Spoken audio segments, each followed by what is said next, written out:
And so as it's our practice, we'll take a moment to breathe together. Okay. We call it fully arriving. Mm-hmm.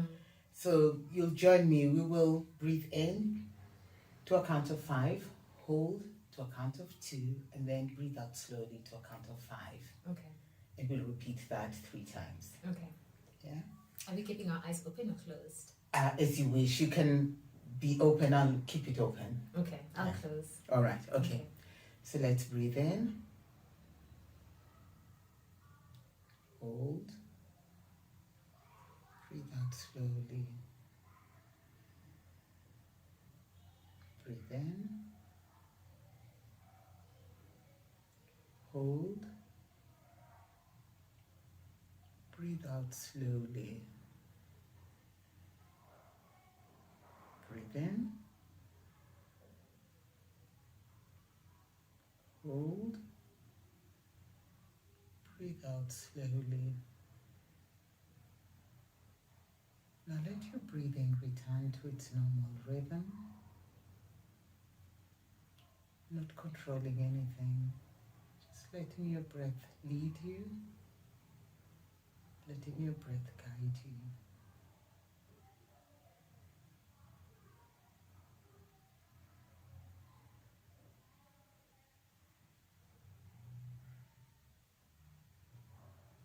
And when you're ready, bringing back your breath to this present moment and fully arriving.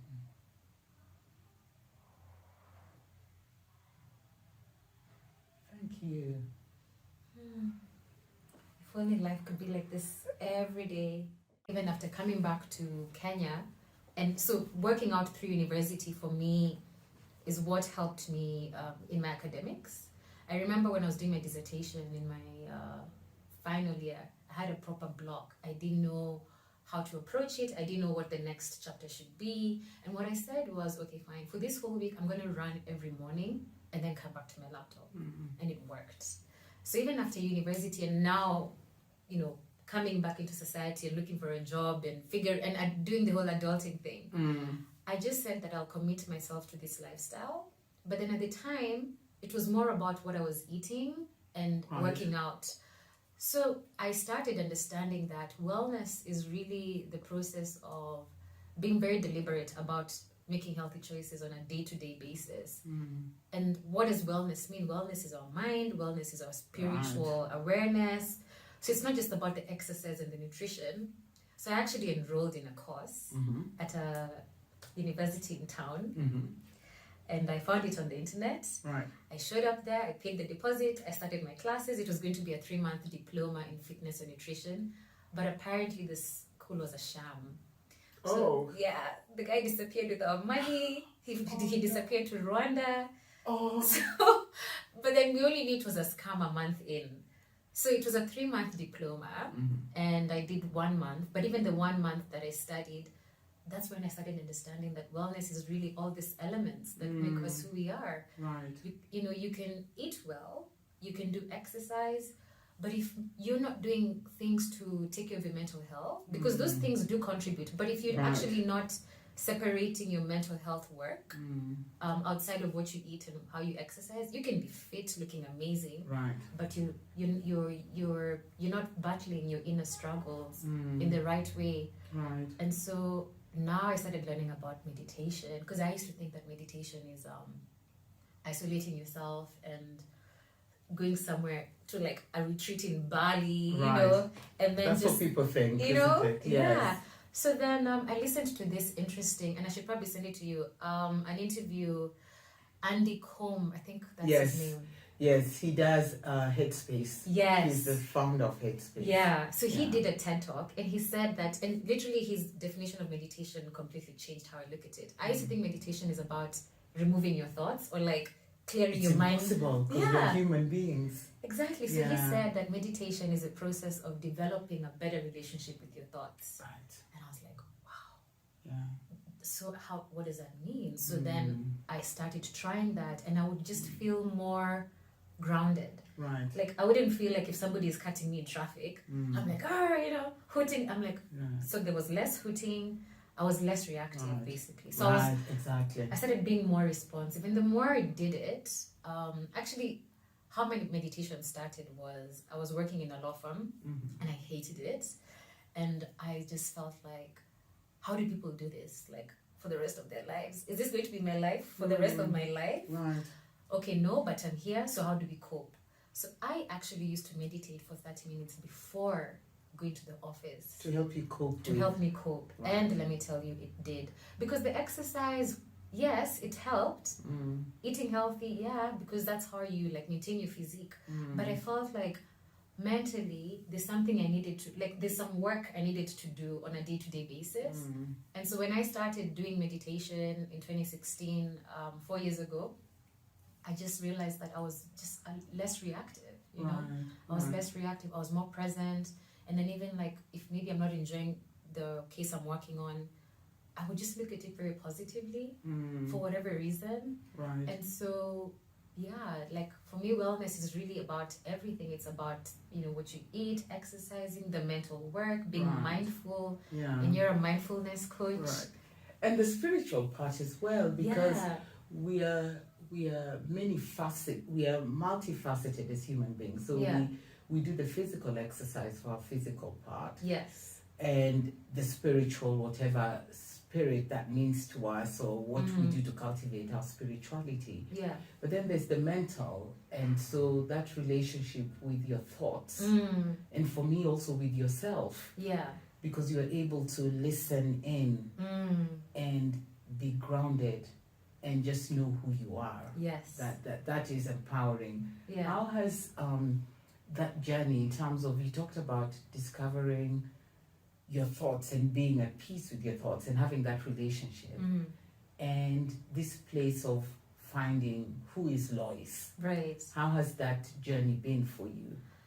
Oh, it's been a long journey. So when I started meditating, when I was working in a law firm, it was to ask, actually I started meditating to ask myself, what is it about this career that is not giving me that joy and fulfillment? And now, as I started developing a better relationship with my thoughts, I realized that what makes Loise happy is helping other people and being in service to others. And so it was actually through identifying where my thoughts were stemming from, and they were stemming from a place of, I want to be able to not just bring in a lot of money into this law firm, but I want to feel like a lot of lives have been uplifted. I want to see people smiling. I don't want to, for me, going to a courtroom felt like, and I'm sure doctors can tell you this, nobody likes to go to the hospital. You know what I mean? It's not it's not like somewhere you want to spend so much time. Right. And mostly we go when we are unwell, when we're going to visit somebody who we love. And even if you see, doctors love working there because they're acting in service of us, right? Even when we think about the pandemic, they've been the people who've actually been keeping us safe. And so I felt that I wanted to work in a space where I was working in service of others. And through that meditation and asking myself, but what is it that I want to do? You know, there's a book I'm reading at the moment called Think Like a Monk by Jay Shetty. Right. And I like Jay Shetty's podcast. Yeah, he's like my spiritual and life coach. Okay. And so what he says is that his first experience in the ashram, their spiritual leader was just taking them through an exercise, and they were taken to a room that had a mirror with a lot of dust. And the leader asked him, what can you see in the mirror? And Jay said, I can only see dust. And then he used his robe to remove the dust from the mirror. And then he asked him again, what do you see? And he said that I can see myself. And what that experience was to teach them is that in life, you have to just remove all the noise. You have to listen to yourself and really think about what makes you happy. Right. Like what makes Loise. Right. And so I discovered that, okay, when did I first decide that I wanted to practice law? Was it an inward thing, or was it something that I saw that looked cool? And it was really the latter.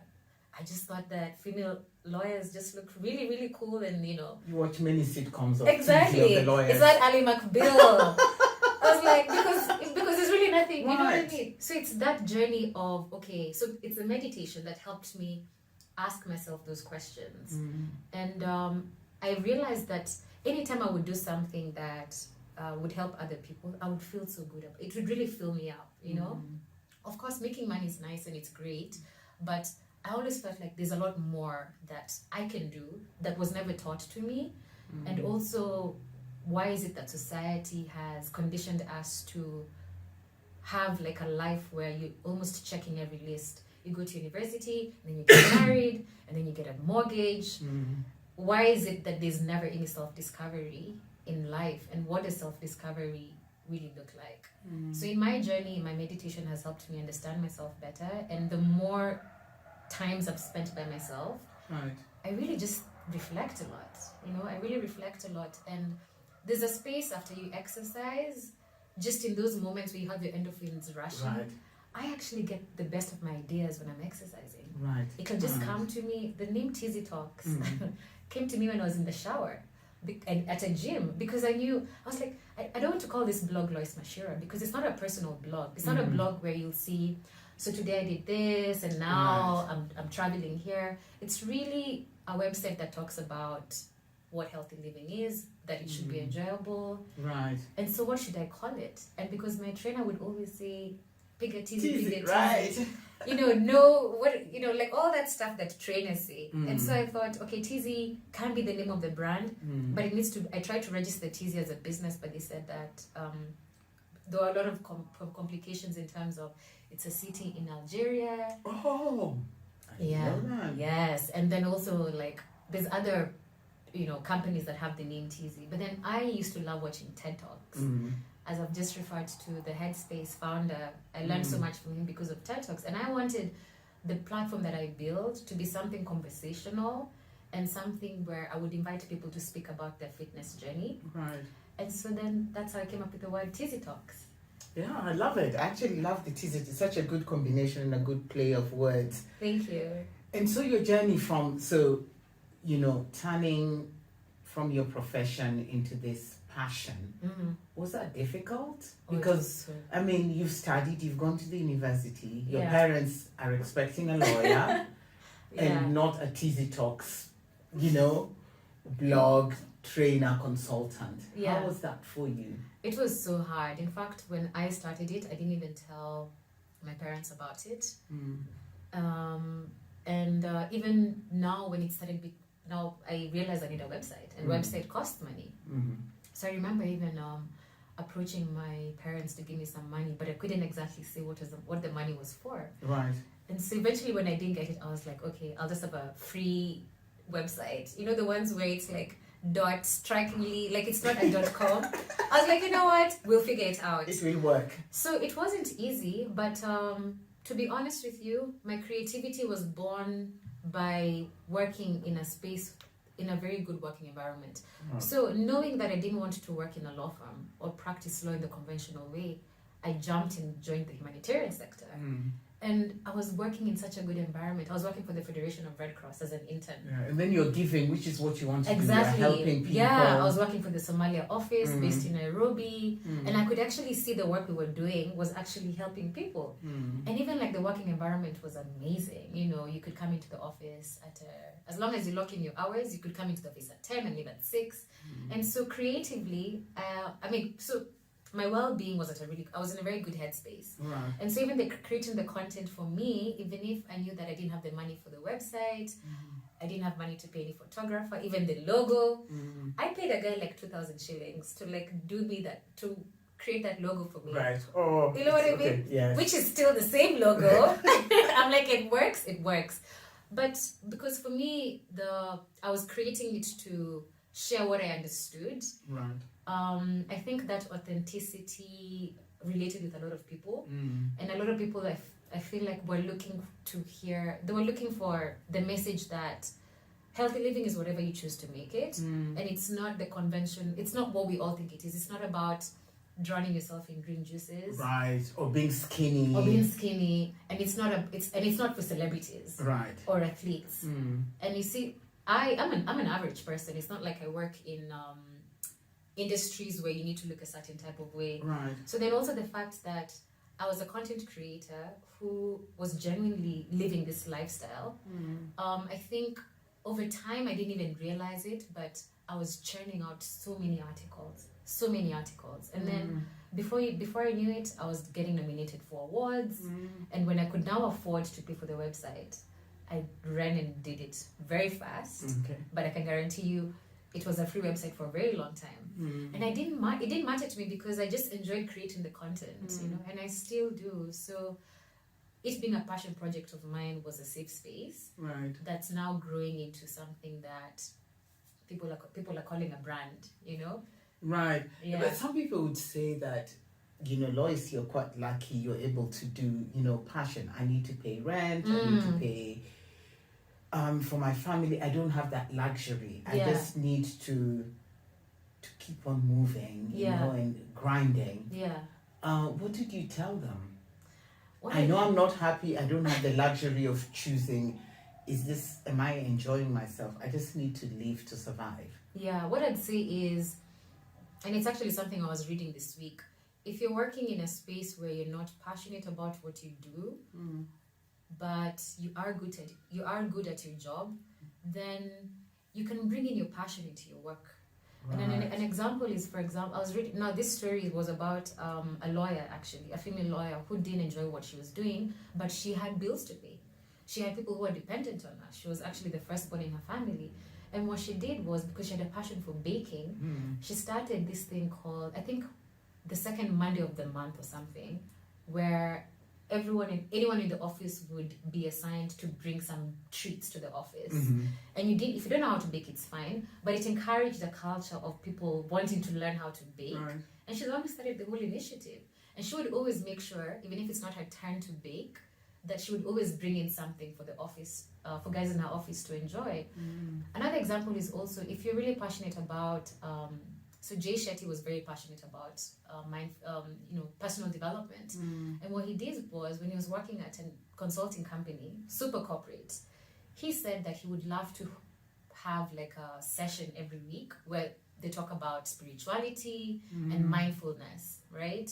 And why those two pillars are very important in our personal growth. Right. And that became a workshop. So it started as between 4 and 5, every Thursday, we sit and we talk. And that grew into a workshop within the company. And even now, the owner of the company said that we'd actually want to invite you to speak to other consultants at big events. Right. And so what I would say is, even if you don't have the privilege to just up and leave and try something else, try and identify what you're passionate about, right, and bring it into your space in the smallest way, because it does add up to your cup. It does fill up your cup. And if you can fill up your cup in any way possible, right, then try and do it. You never know.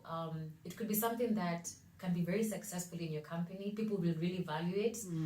And who knows, it could even take you out of that specific role into a whole new baby that you've created in your workspace. Right.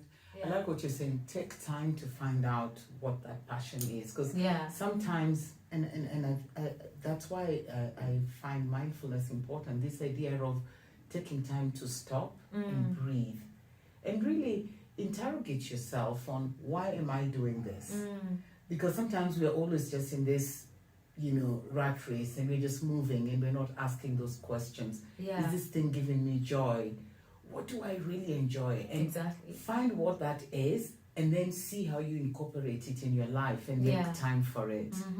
It's so important. Talk to us as a content creator, because you have, you started your blog, you ended up being nominated in the Bake Awards, which is a huge deal, And how has the process of creating content been for you? And what are some of the lessons you've learned that others who are thinking, well, can I do it? What can I learn? How is that for you?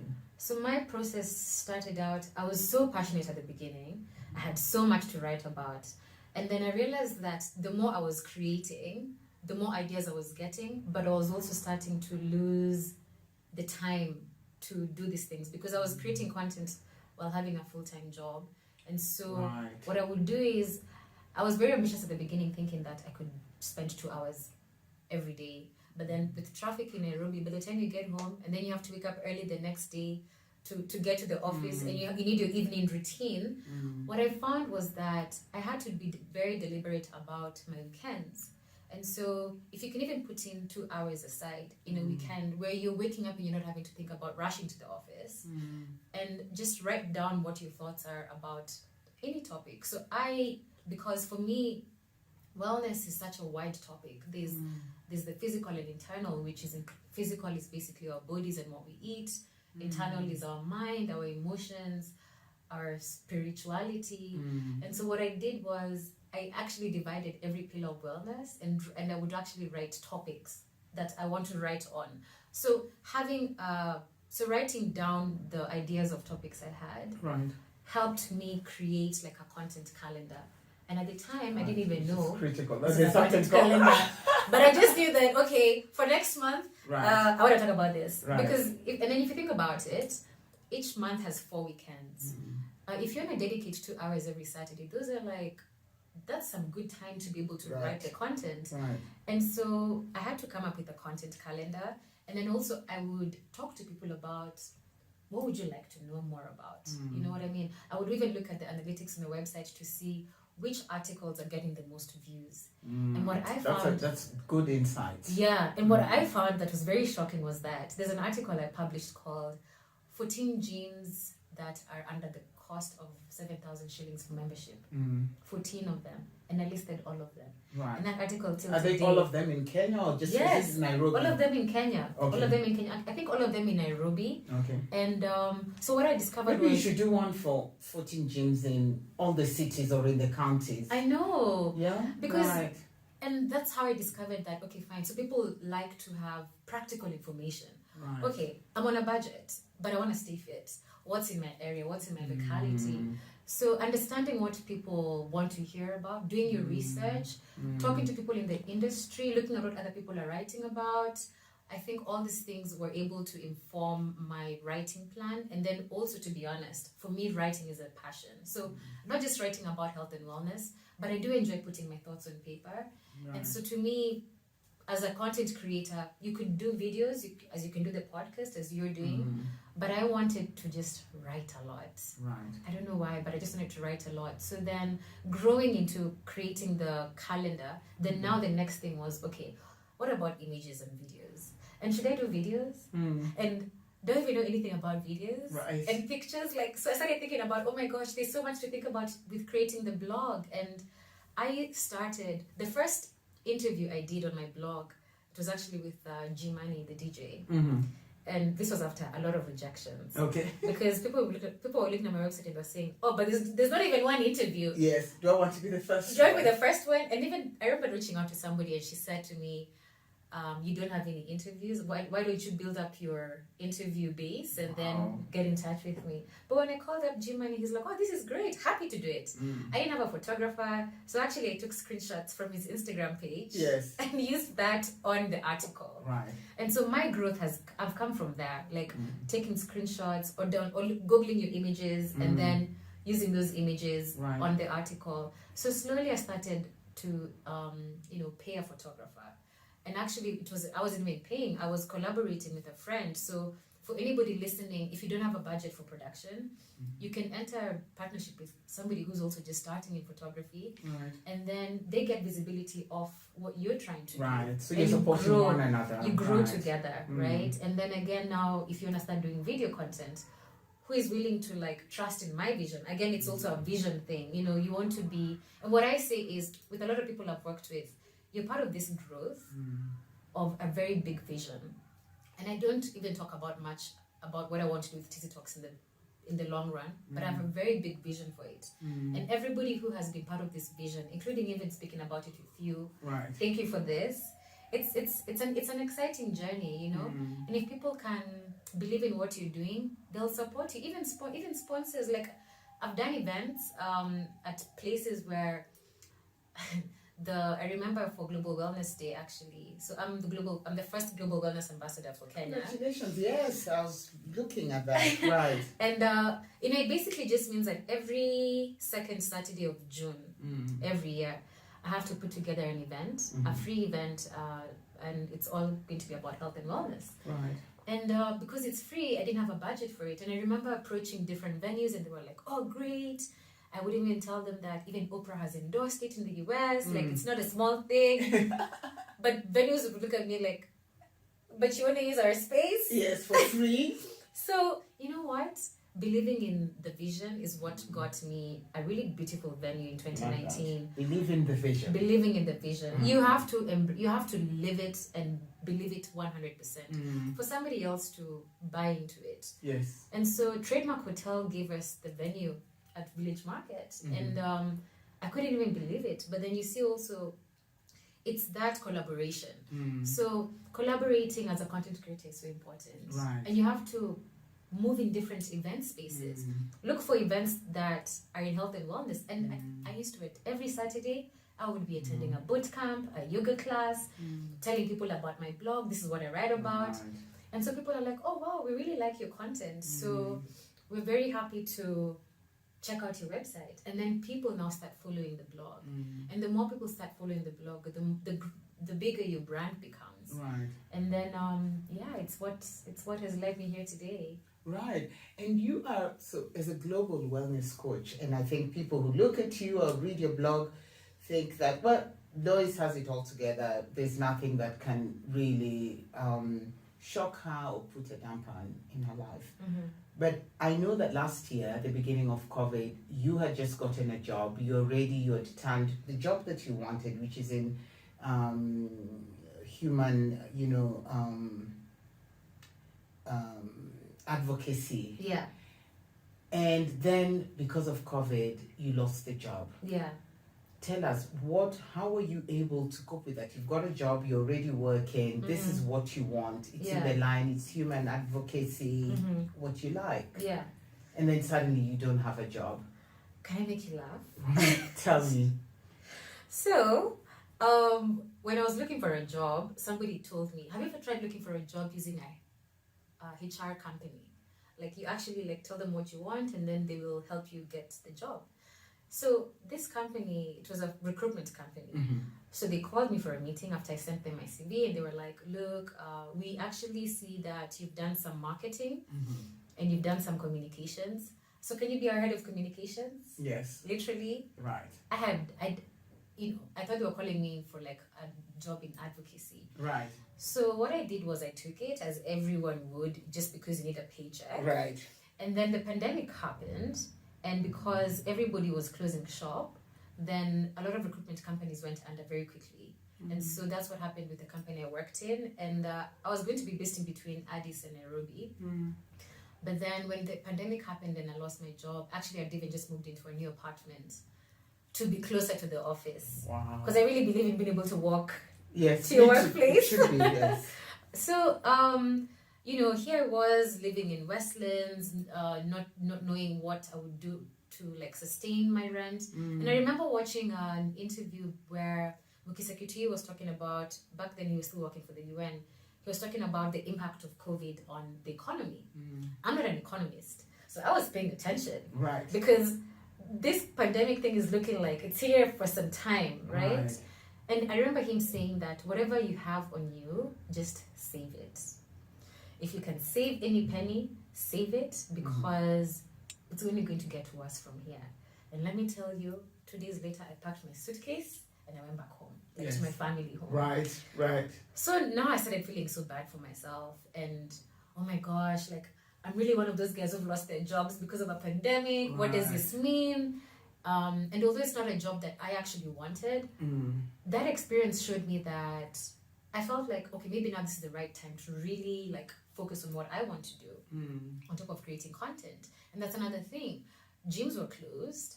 Nobody was moving around. There was lockdown. So how am I supposed to create the content? Right. You know what I mean? And so that's how the whole IG Live thing started coming about. People were now doing online interviews and online conversations.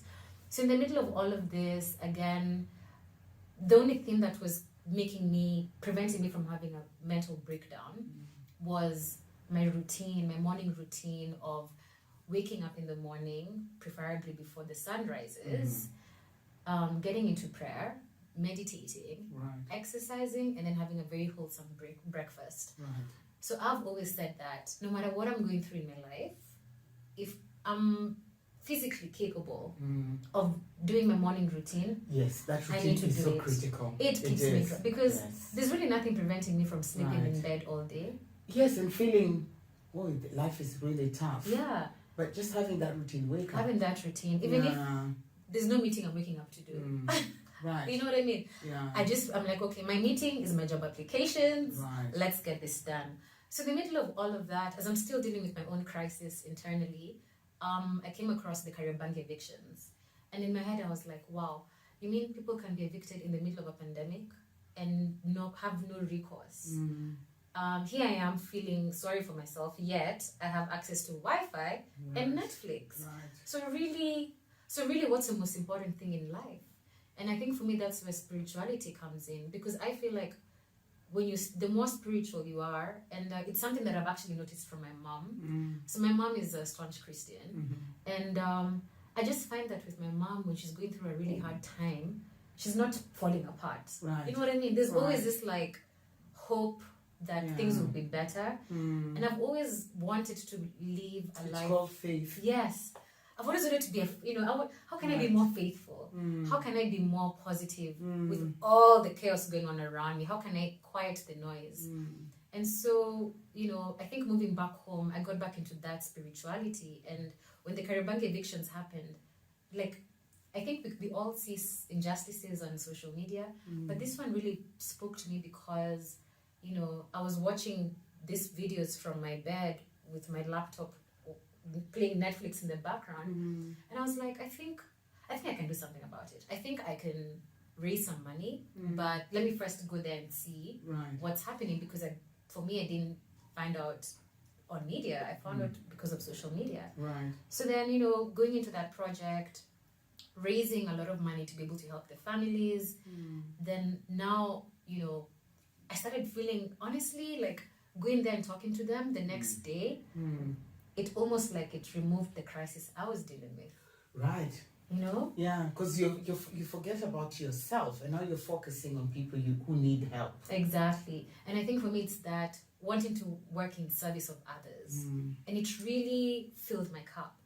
And it's not even about making yourself feel better by helping others, but it's about taking yourself out of your bubble, and really doing something that is uplifting you, but you don't even realize it, Right. And then 1 month turned into 6 months, and even during that period, people think I'm so put together that I don't even drink, I don't even do this and that. Right. That if I'm going through a really hard time, you can't even tell. But I've been through a lot, especially like with the cyberbullying that started with the Kariobangi project, because it was a very public project. I would wake up. So one thing I believe in is not looking at your phone when you wake up in the morning. Yes, me too. It's a terrible thing. Yeah. Do you know a guy called Dr. Joe Dispenza? Yes. I watch his. Yes, I'm a YouTube fan. I remember him saying this in an interview, that when we check our phone as the first thing in the morning, we are wearing our mind to receive things that we can't even control. Right. And I'm not even critical. Like, have your moment. Exactly. Yeah. So for me, like that morning routine, again, back to the morning routine of doing all the things that I need to do for my mind, body, and soul, and then avoiding to check my phone for 1 hour. So by the time now I'm checking my phone and I'm seeing all the cyberbullying things, I feel like I've already strengthened my mind. People have tagged you.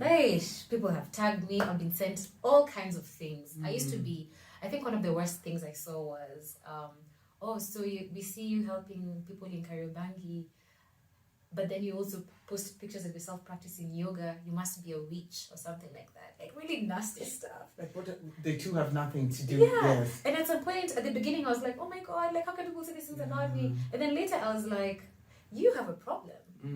You're dealing with something so negative internally that you're willing to attack somebody who you don't know, who you have no idea how they're doing their project, and you're willing to give them your time, Yeah. And so what I learned through that is that, the internet is a space where you're not in control of what you consume. Right.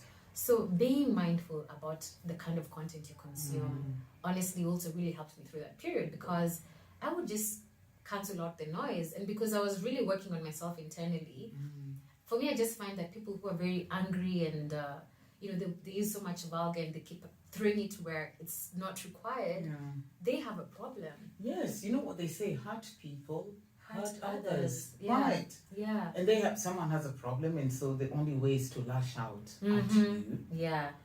And that a beautiful quote I learned in 2020 was that when you learn that people's actions have nothing to do with you, you learn grace. Oh, I love that. Yeah. Yeah.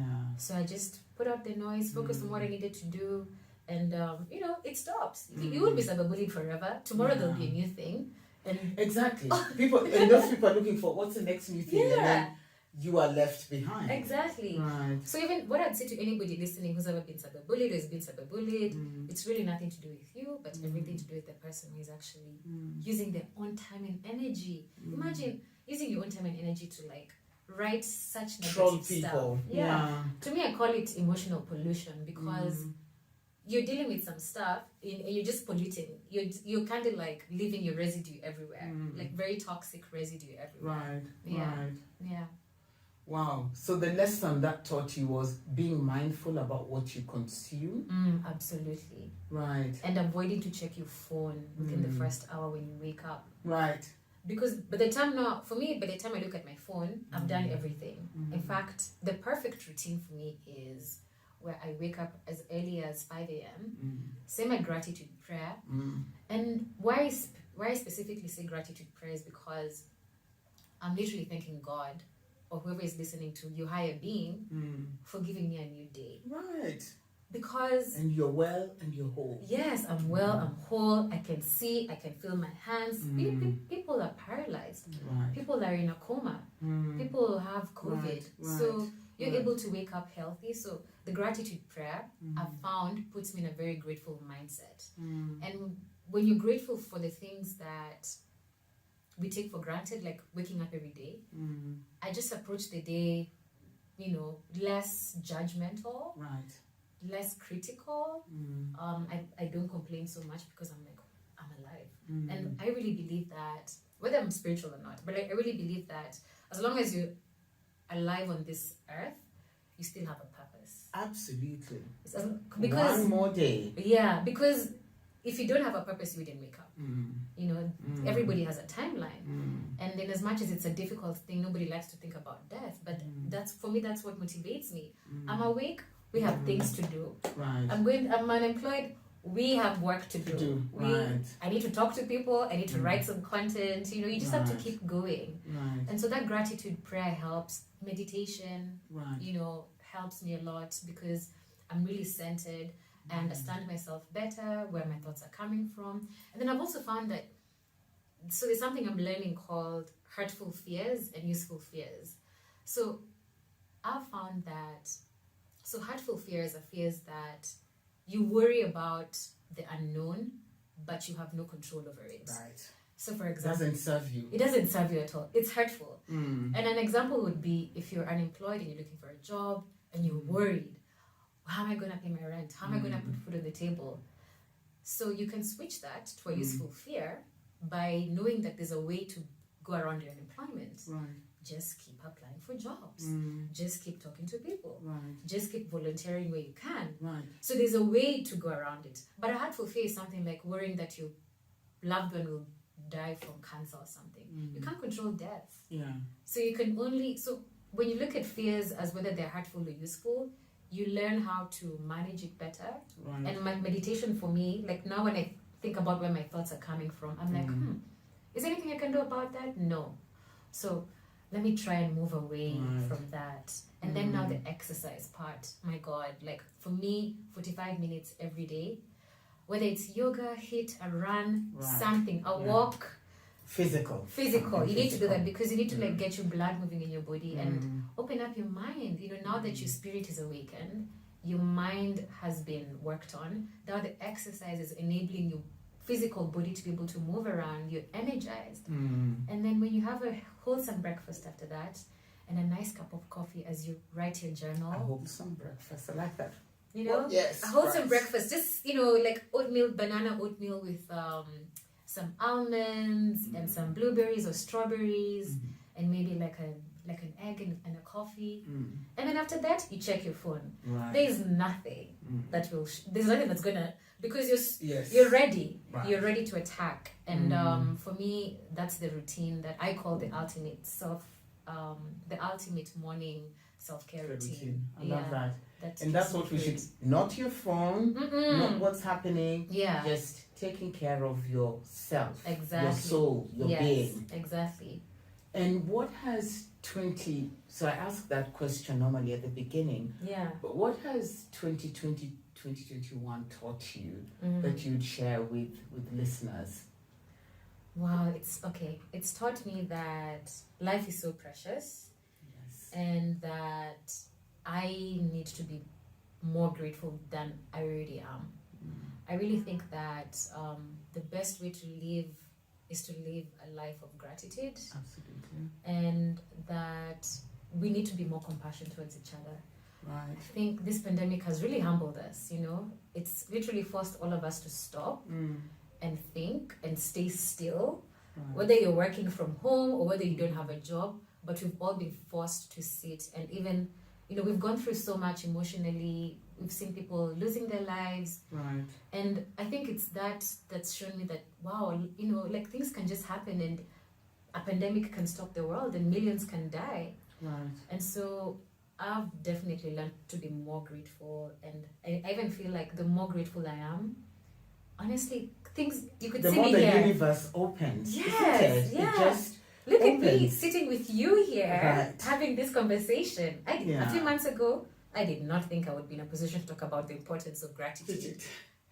There you go. I think Yeah. that's such an important lesson. Life is precious. Yeah, We need to be grateful absolutely. and we need to be compassionate. Absolutely. Thinking about others. It's the same lesson that guest after guest have said. Just the idea of it's not about you, it's also about other people Yeah. within the community. Yeah. Thank you so much, Lois. It has been such a delight. Thank you. It's such a pleasure. I'm Thank so you happy so to much. be here. Thank you.